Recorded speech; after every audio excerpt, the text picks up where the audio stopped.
सभी को राधे राधे। स्वागत है मेरे चैनल में। कैसे हैं आप लोग? आई होप आप लोग बहुत अच्छे होंगे, स्वस्थ होंगे और मस्त होंगे। और मैं राधा रानी से ही प्रार्थना करूँगी कि आप ऐसे स्वस्थ और मस्त रहें।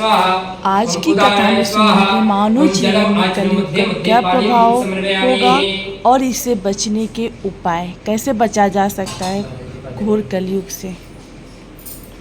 आइए ध्यान से सुनते हैं इस कथा को। जय श्री कृष्ण।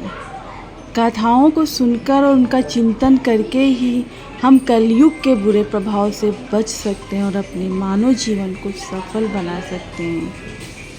कथा सुनने से और चिंतन करने से ही हमारे जीवन को सही मार्गदर्शन मिलता है। आइए सुनते हैं। इसी तरह से श्री शरद 88-40 उठकर खड़े हो गए हैं और श्री सूजी की बड़ी देर तक भगवान की स्तुति को, भगवान के पूजन को किया है। भगवान की स्तुति को, पूजन को किया। हे महात्मा, आगे कलिकाल आ रहा है। कलिकाल के जो जीव जंतु मनुष्य होंगे वो नाना प्रकार के दुखों को भोगेंगे। हे भगवंत, कलयुग के जो प्राणी हैं उनके दुखों को दूर करने के लिए कोई मार्ग हो, कोई पूजन हो तो मुझे बताने की कृपा कीजिए, क्योंकि कलयुग में नाना प्रकार के मनुष्य जन्मेंगे। उन्हीं की चिंता के कारण हम सभी लोग एकत्रित होकर भगवान की कथा को, भगवान के पूजन को करने बैठे हैं।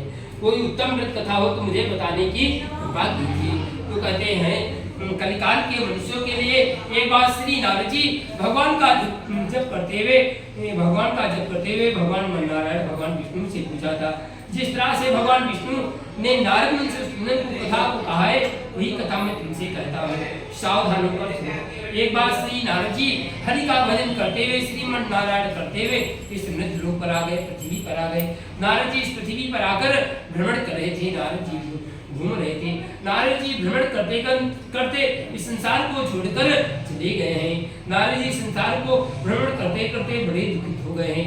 दुखित होकर अर्थात इस संसार में ऐसा क्या देख लिया नारद जी संसार के रहने वाले, पृथ्वी के रहने वाले जीव जंतु प्राणियों को देखकर व्याकुल हो गए हैं। क्यों? ये कर्म प्रधान युग है। यहाँ पे जो मनुष्य जैसे कर्म करता है उसी प्रकार से अनेक सुख और दुखों की प्राप्ति करता है। क्या देखते हैं नारद जी? को तेली का बैल बना है, दिन रात दिए चकनी चक घूमत है। को स्वर्ण बना है, दुकान पे पग चूमत है। को अनेक देह धरे हैं, जीव इतुत घूमत है। देही तुम कोई भी पा जाओ, तुम्हारे कर्म जैसे है उसी के अनुसार तुमको सुख और दुख की प्राप्ति है। एक स्वान को देखो, कुत्ते को देखो, द्वार द्वार घर घर खिला रहता है। एक स्वान को देखो, बाबूजी बनकर रहता है। ऐसी में नौकर लगे हैं उसके लिए, गाड़ी में घूमता है। जैसा उसका कर्म होते हैं उसी के अनुसार उसे फल की प्राप्ति होती है। जीवन में नारद जी इस संसार के रहने वाले प्राणियों को, जीव जंतु मनुष्यों को देखकर नारद जी संसार को छोड़कर भगवान के पास गए। नारद जी भगवान के पास जाकर भगवान की स्तुति करने लगे हैं। क्या कहते हैं? एक बार कर वीड़ा गावत हरि गुण परम परवीरा। नारद जी गुणगान गाते हुए क्षीर सिंधु गौने मुनिनाथा, जहाँ बस श्रीनिवास स्तुति गाथा। हर सिमिन कुटी रमा निकेता, बैठे आसन ऋषि समेता। श्री नारद जी अपने भगवान नारायण, भगवान रमा के दास से भगवान विष्णु से मिलते हैं और अपने आसन पर बैठ गए हैं। नारद जी अपने स्थान पे बैठकर भगवान की स्तुति प्रशंसा करने लगे। किसी के पास जाओ, कोई भी काम होता पहले हालचाल लेते हैं और पूछने लगते। और तुमसे जो रोज आदमी मिलता हो, रोज तुमसे हालचाल पूछता हो और उसका जिस दिन काम हो जाता उस दिन हो जाता हो, अच्छी बातें करने। वही आप नारद जी देखो कितनी अच्छी बातें करते भगवान से। क्या कहते हैं? हे शुभराम उदाहरम देवम सस्यवडम चतुर्भुजम संगचक्रगदा पद्ममाला विभूषितम।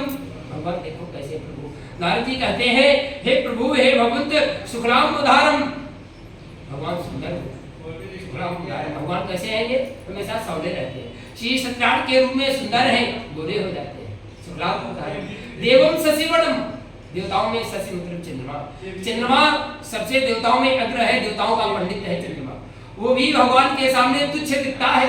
चंद्रमा को देखो, मन का लुभा लेता है, मन करता है चंद्रमा को देखा था। थोड़ी देर देखो चंद्रमा को, फिर मन हट जाता है। क्यों हट जाता है? कौन सा उसमें ऐसा दोष है क्यों मन हट जाता है चंद्रमा से? आंखों को छुपने लगता है। क्यों? बीच में सावलापन है। वही कहा गया है। नारद जी क्या कहते हैं? प्रभु, चंद्रमा भी आपके सामने तुच्छ है, आप इसे और कैसे हो? चित्रभुज हो, एक हाथ में शंख है, दूसरे में चित्र है, तीसरे में गदा है, चौथे में पद्म कमल का, गले में वनमाला विभूषित है, गले में तुलसी की माला को धारण करने वाले हो। नारद वाच दृष्टवा तो देव देव स्तुति, नारद जी देव देव करके स्तुति करने लगे। आप देवताओं में सर्वश्रेष्ठ हो, देवताओं के देव हो। नारद जी बड़ी देर तक मन और वाणी आपको पा नहीं सकती। भगवान ने संसार में मनुष्य में मन और वाणी सबसे तेज चलती है। नारद जी कहते वो भी तुमको पा नहीं सकती, भगवान आप ऐसे। नारद जी बड़ी देर तक भगवान की स्तुति को करते रहे, भगवान की पूजा को करते रहे। नारद जी बड़ी देर तक भगवान की स्तुति को करते रहे। तब भगवान कहते हैं नारद जी आपके मन में क्या भाव उत्पन्न है, आपके पास क्या भाव उत्पन्न लेके आए हो, मुझसे निसंकोच होकर कहो। तो नारद जी कहते हैं प्रभु हे भगवंत, मैं अभी अभी मृत लोक जना से आ रहा हूँ। मृत लोक जरा सर्वे नाना करे समझता, नाना प्रकार के दुखों को भोग रहे हैं और नाना प्रकार के कर्म के अनुसार उनके दुखों से समाहित है। और हे भगवंत इस प्रकार के मनुष्य जन्मेंगे, आजकल काल चल रहा, कैसे मनुष्य जन्मेंगे? नारद जी कहते हैं इस प्रकार के कलिकाल में मनुष्य जन्मेंगे, भागवत कथा न रुचेगी, जिन्हें न शास्त्र की बात पे ध्यान न धरेंगे, पढ़ेगा अंग्रेजी कहाएंगे साहब, होटल में मदपान करेंगे, करी खंडन तीर्थ मंदिर नहीं पुण्य कथा दान करेंगे, कभी चंचल क्रिया पर आई चाहे घर की घरनी का नामान करेंगे, अबला तन देख ज्वान सभी निज मात पिता को नहीं चाहेंगे, भांग धतुर अफीम नशा में निरंतर फिरेंगे, भांग धतुर अफीम नशा में निरंतर फिरेंगे, मंत्र पूजा विधान और मंत्र परस्पर बात यही करेंगे, सब झूठ है और बिगड़े फिरेंगे बिन पंथ के बिन घाट के चंचल। ऐसे ऐसे प्राणी हैं कलिकाल के मनुष्य जो जीव जंतु हैं, नाना प्रकार के दुखों को भोगेंगे, भगवान की कथा को भगवान के पूजन को नहीं करेंगे। जो भक्ति होगी वहां पे भक्ति नहीं करेंगे और सब साहब हो जाएंगे, और जो पूजा विधान मंत्र है सब कहेंगे झूठा है, सब झूठा है। ऐसे ऐसे कलिकाल के मनुष्य हो जाएंगे और भांग धतूर अफीम नशा में सर्वदा निरंतर रहेंगे। जैसे नदी का किनारा नहीं मिलता है, उसी तरह से कलिकाल के प्राणियों को, कलिकाल के मनुष्यों के लिए कोई ठिकाना नहीं बचेगा। नदी में बहाव आता है तब ठिकाना नहीं बचता, कहाँ लगेगी जाके जिधर उधर।